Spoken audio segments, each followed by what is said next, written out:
Alright, let's see if this thing works. People have been asking for answers to some questions for a while, and I've not been able to find the time to answer them. It's like that Life of Agony song. You got time, but you ain't got time for me. But suddenly we're in the house in the midst of a pandemic, and there's nothing to do, and I'm bored as all hell. So let me go ahead and answer some of these questions that people have sent to me. If you have any questions that you want to have answered about records in general, whether something's available, just throw your question in the comment section. The only things I will not answer is anything related to my brother. So you can ask him. He's a person too. Nobody needs to ask me questions that could be posted directly to Rob. Yet it happens all the time. So fuck those questions, stuff up your ass, I don't need them. So the one that I get all the time is, what is a test pressing? And this comes from people who are new to vinyl, and they want to understand what it is that they're getting into, or why those seem to cost a lot more than a regular record. So if you've never actually pressed a record before, basically what happens is you send your submission to the pressing plant, but there's just no way in hell that they're going to press 1,000 records and risk having something wrong with them. So what they do in shipping them out to you, then you'd have to do a recall, get them all back from the stores, and repress them all again, which would be an unthinkable expense. So the way it happens is you make your submission to the pressing plants, and they ready everything, and they run off test pressings, is what they call them. Usually there's 5. Somewhere along the line, independent labels realized that they could press 50 or more, or whatever they feel like, and hose people for like $30 on each one. I think test pressing are on their way out. People just aren't that excited about them anymore. But the reason that people wanted them to begin with is because that's the very first time that the music that they are passionate about was pressed on a vinyl record. So I'll give you an example. This is the test pressing of the Unloved's Last Bastion album. This is the actual album. Before they were willing to print these on color vinyl, they had to send me this test pressing. I had to listen to it, confirm that everything was in order and that it was good to go, putting the onus on me rather than the production plant making a mistake.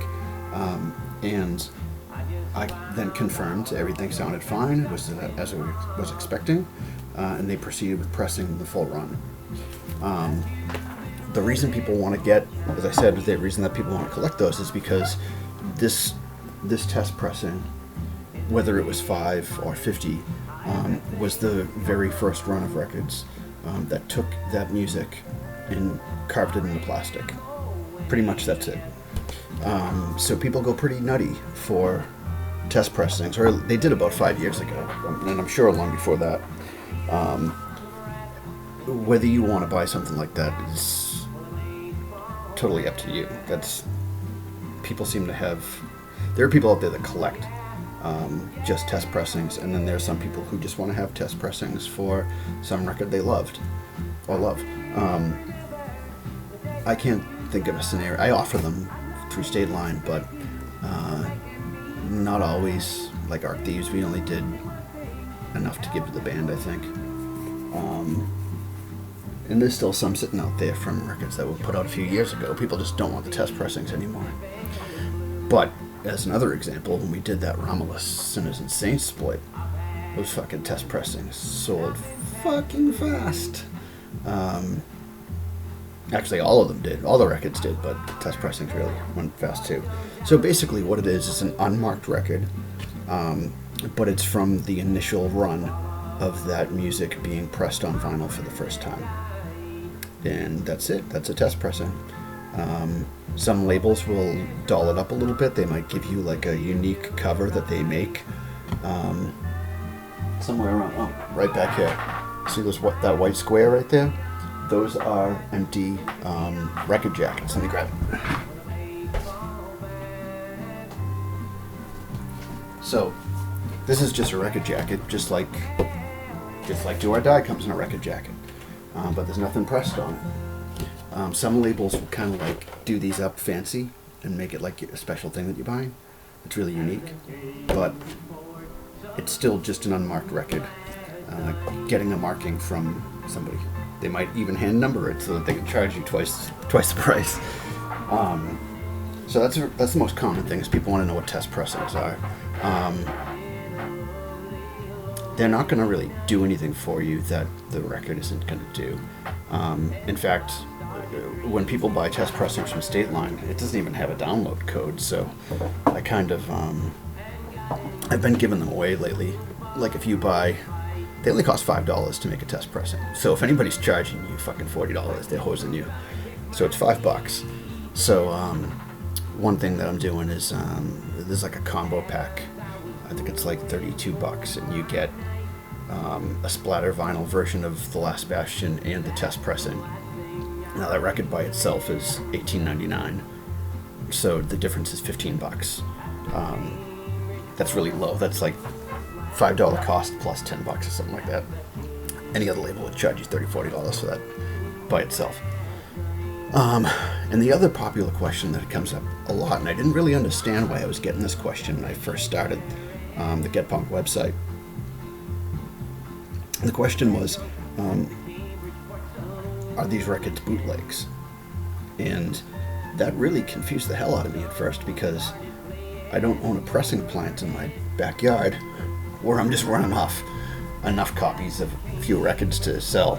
And that would be such an endeavor to make such a little bit of money that it struck me as very strange, and I didn't know how to answer that. But what dawned on me later was that, yes, there is a market out there for bootleg records. It's pretty bad. And people also want to know if they're really supporting the bands with their official releases. So I've never carried anything that I knew to be a bootleg record. There have been a couple of situations where I thought I was buying an official record from a distributor, and when it arrived here, it was a bootleg. I give those away. It's my bad for not knowing. That happened with Spinneret. One distributor made it seem like it was coming back in a print, so I ordered some, and when they got here, they were like sketchy.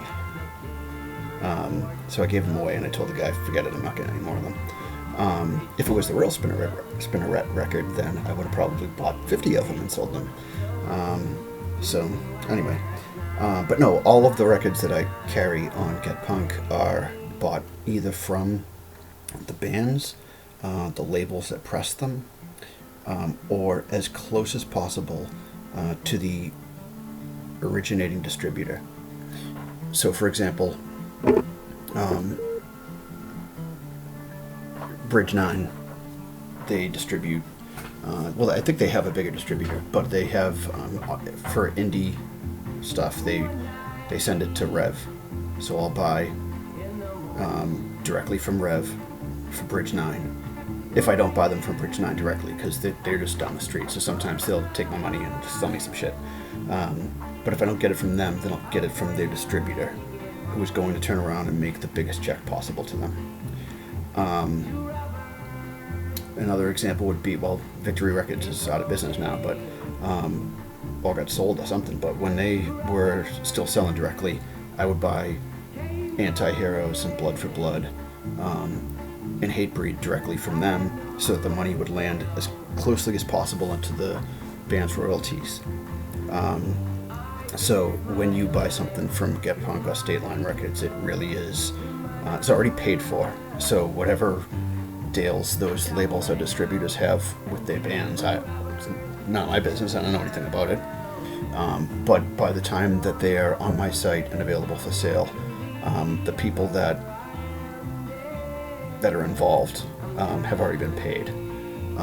So yes, if you buy anything off of Get Punk, you are supporting the bands because I will buy more. If the inventory runs out, like for example, this is the last copy I have of Do or Die, you can rest assured that the moment that that sells, I'm going online and ordering another dozen of them to last me the next couple of weeks. So supporting bands, buying stuff from Get Punk does go as closely as possible to bands. It's not like I'm into a store, so it's not like I'm writing out checks for sales over to bands in the same way that like you wouldn't expect Newbury Comics to do that, right?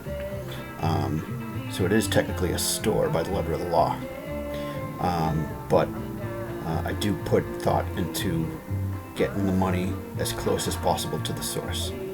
All right, so those are probably the two biggest ones. Is it a test press? What are test pressings, and are they bootlegs? Then, of course, there's always the standard questions like, "Listen, is Insane So Play again?" And I'll talk about that another time. This video's already been 10 minutes, but if you've got any questions, throw them in the comment section, and I'll see if I can get to answering them before the plague's over.